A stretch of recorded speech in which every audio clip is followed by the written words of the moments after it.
चलिए आगे बढ़ेंगे तो मदरसों में गैर मुस्लिम बच्चों के सर्वे की मांग के बाद राष्ट्रीय बाल संरक्षण आयोग हरकत में आया है और आयोग ने फरमान जारी कर मदरसों में हिंदू और गैर मुस्लिम छात्रों को पढ़ाई पर रोक लगा दी है। राष्ट्रीय बाल अधिकार संरक्षण आयोग यानी कि NCRPC ने दिशा निर्देश जारी किया है, जिसमें देश भर के अनुदान प्राप्त और मान्यता प्राप्त मदरसों में पढ़ने वाले गैर मुस्लिम छात्र और छात्राओं की पहचान कर रिकॉर्ड तैयार करने की बात है। साथ ही उन बच्चों को मदरसों से निकालकर शिक्षा के अधिकार यानी कि RTE के तहत सामान्य शिक्षण संस्थानों में दाखिला दिलाया जाए। यूपी राज्य बाल अधिकार संरक्षण आयोग ने साफ साफ कहा है कि संस्कृत विद्यालयों में तो मुस्लिम बच्चे पढ़ने नहीं जाते। साथ ही NCRPC ने मदरसों में धर्मांतरण की आशंका जताई है। ये विषय वास्तव में एक जानकारी रखनी भी चाहिए कि मदरसों में हिंदू बच्चे या गैर मुस्लिम बच्चे क्यों पढ़ रहे हैं। हालांकि यूपी मदरसा बोर्ड के चेयरमैन डॉक्टर इफ्तिकार अहमद जावेद ने मदरसों में केवल धार्मिक शिक्षा दी जाने की बात से इनकार किया है। केवल धार्मिक शिक्षा नहीं दी जा रही है, उनको देश का जो मॉडर्न एजुकेशन है वो दिया जा रहा है। शिया धर्मगुरु मौलाना सैफ अब्बास ने तो बच्चों को शिक्षा से वंचित करने के आरोप लगाए हैं। बिना कुछ खर्च किए अपने किचन से होम बेकरी बिजनेस करके 40,000 रुपए महीना कमा रही हैं। आपको भी ये करना है तो फ्रीडम ऐप को अभी डाउनलोड कीजिए। और क्यों नहीं इस बात पे सवाल वो उठाता है कि वहाँ क्यों नहीं कोई स्कूल सरकार की तरफ से बनाया गया कि जो बच्चे मदरसे नॉन मुस्लिम बच्चे मदरसे न जाकर उस स्कूल जाते। यूपी में कई भाजपा नेता आतंकी संगठनों के निशाने पर हैं, जिन्हें धमकियां मिल रही हैं। टीवी स्क्रीन पर दिख रहा धमकी भरा मैसेज व्हाट्सएप के जरिए रामपुर से भाजपा सांसद घनश्याम सिंह लोधी को भेजा गया है, जिसमें लश्कर ए खालसा नाम के संगठन ने भाजपा न छोड़ने पर सांसद और उनके परिवार को जान से मारने की धमकी दी है। सुबह करीब 9 बजे भेजे गए इस मैसेज में भाजपा नेताओं और संघ पदाधिकारियों के अलावा भारतीय सेना को भी टारगेट करने की बात कही गई है। जो धमकी भरे जो मैसेज आए हैं तो पहली बार आए, मुझे कभी नहीं आए और ना मुझे कोई इस तरीके में बात रखता हूँ, ना मेरी कोई रंजिश है किसी से, और ये जांच का विषय। पंजाबी और इंग्लिश भाषा में आए इस मैसेज ने पुलिस की चुनौती बढ़ा दी है। हमने एक डेडिकेटेड टीम लगाई है उसके लिए, COCT की SOG की। हम उसमें आगे बढ़ भी रहे हैं, पता लगा रहे हैं उसका, और उसमें मजबूत कार्रवाई करेंगे। धमकी भरा ठीक वैसा ही मैसेज उसी नाम और नंबर से मुरादाबाद में भाजपा नेता को भी भेजा गया है। अननोन नंबर से मुझे वीडियो कॉल आई, मैंने वीडियो कॉल नहीं उठाई, तो मेरे व्हाट्सएप पर मुझे धमकी आई है या तो भाजपा छोड़ दे या फिर तुझे मार दिया जाएगा। अब रामपुर और मुरादाबाद पुलिस के सामने धमकी देने वाले शख्स को पकड़ना बड़ी चुनौती बन गया है। हालांकि पुलिस इस धमकीबाज को मुंहतोड़ जवाब। दिल्ली के कंझावला केस का ड्रग्स कनेक्शन भी अब सामने आ गया है। अंजलि की स्कूटी पर पीछे बैठी निधि को लेकर खुलासा हुआ है। वो ड्रग्स तस्करी के मामले में 2020 में गिरफ्तार हो चुकी है।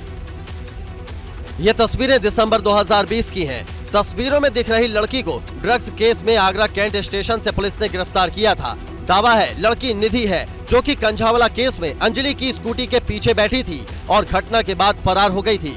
हालांकि अभी इस बात की पुष्टि होना बाकी है। अभी जो दिल्ली वाला मामला है वो ये वही निधि है, इस चीज को हम लोग अभी वेरीफाई कर रहे हैं। पुलिस कस्टडी में दिखाई दे रही निधि को 6 दिसंबर 2020 को गिरफ्तार किया गया था। 15 जनवरी को उसे जमानत मिल गई थी। इस मामले में 2 अन्य की भी गिरफ्तारी हुई थी। इस मामले में निधि के वकील रहे मोहम्मद आसिफ आजाद का बयान सुनिए। बता रहे हैं कि निधि हमेशा नशे में रहती थी। हम लोगों ने भी देखा था इसको कि लगातार सिगरेट्स पीना और इस तरह से वल्गर बातें करना, गाली गलौज करके लोगों से बात करना, लेकिन वो लगता था कि शायद वो अपने होश हवास में नहीं रहती थी। फिलहाल पुलिस ने ड्रग्स के एंगल से जांच शुरू कर दी है। पता लगाया जा रहा है कि कहीं कंझावला केस की निधि ही आगरा में ड्रग्स केस में गिरफ्तार निधि तो नहीं। अगर ऐसा होता है तो दिल्ली का कंझावला केस नया मोड़ ले सकता है। जिम में वर्कआउट के दौरान मौत का एक नया मामला सामने आया। लखनऊ में वर्कआउट के दौरान एक डॉक्टर की मौत हुई। जिम के कैमरे में रिकॉर्ड इस तस्वीर को ध्यान से देखिए। 41 साल के डॉक्टर संजीव पाल वर्कआउट कर रहे हैं, लेकिन अचानक ऐसा लगता है कि उनकी तबीयत ठीक नहीं और फिर जिंदगी ने साथ छोड़ दिया। जिम में मौजूद लोगों को कुछ समझ नहीं आता। वो भाग कर आते हैं, उठाते हैं, लेकिन उन्हें समझ नहीं आता अचानक क्या हुआ। पोस्टमार्टम रिपोर्ट में भी डॉक्टर संजीव पाल की मौत की वजह साफ नहीं। फिलहाल पुलिस ने विसरा सुरक्षित रख लिया है, लेकिन मौत की वजह पर सस्पेंस बरकरार है। इस मामले में डॉक्टर्स का क्या कहना है, सुनिए जरा। जो सेंट्रल जो आपका ब्लड होता है वो बाहरी त्वचा से लेकर के अंदर के सेंट्रल सिस्टम में ज़्यादा कलेक्ट हो जाता है, और जब आप वर्कआउट करते हैं तो वो फिर डाइवर्ट हो जाता है। तो ऐसी कंडीशन में एक हर आदमी का डेथ होना चांसेस रहते हैं। ये पहला मामला नहीं है। इससे पहले जिम में वर्कआउट करते हुए मौत के कई मामले सामने आ चुके हैं। ऐसे में डॉक्टर संजीव पाल की मौत ने चिंता बढ़ा दी है। और एक बार फिर से देश भर में जाति जनगणना को लेकर सियासत शुरू हो चुकी है। बिहार में इसकी शुरुआत के बाद अब विपक्ष ने भाजपा सरकार की घेराबंदी शुरू कर दी और इस मुद्दे पर यूपी बिहार समेत देश भर में सियासत तेज हो गई। बिहार में जाति जनगणना के पहले चरण की शुरुआत के बाद डिप्टी सीएम तेजस्वी यादव ने भाजपा पर बड़ा हमला बोला है। भाजपा जो है गरीब विरोधी है। ये लोग नहीं चाहते थे कि जाति जनगणना जो है वो पूरी कोशिश इन लोगों ने की कि किसी भी प्रकार से जो सही आंकड़े हैं लोगों के पास पेश ना हो सके। एक तरफ जहां बिहार सरकार जाति जनगणना को ऐतिहासिक फैसला करार दे रही है, वहीं भाजपा ने इस पर सवाल खड़े किए हैं। वास्तविक सर्वे जो है ये पता नहीं अप्रैल मई कब होगा। मुख्यमंत्री जी जब 2 जून को निर्णय हो गया तो 7 महीना क्यों लगा इसको प्रारंभ कराने में। जाति जनगणना पर बिहार से उठा सियासी तूफान यूपी तक पहुंच गया है।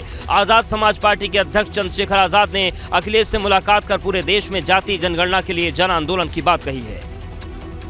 जो आपके बड़े भाई ने जातीय उन्माद पैदा कर करके जातीय नरसंहार कराते थे, उसी पथ पर क्यों बढ़ गई। दरअसल बिहार में जाति आधारित जनगणना के पहले चरण की शुरुआत हुई। हालांकि अब जाति के बजाय आर्थिक जनगणना कराने की मांग भी होने लगी है। बिना कुछ खर्च किए अपने किचन से होम बेकरी बिजनेस करके 40,000 रुपए महीना कमा रही हैं। आपको भी ये करना है तो फ्रीडम ऐप को अभी डाउनलोड कीजिए।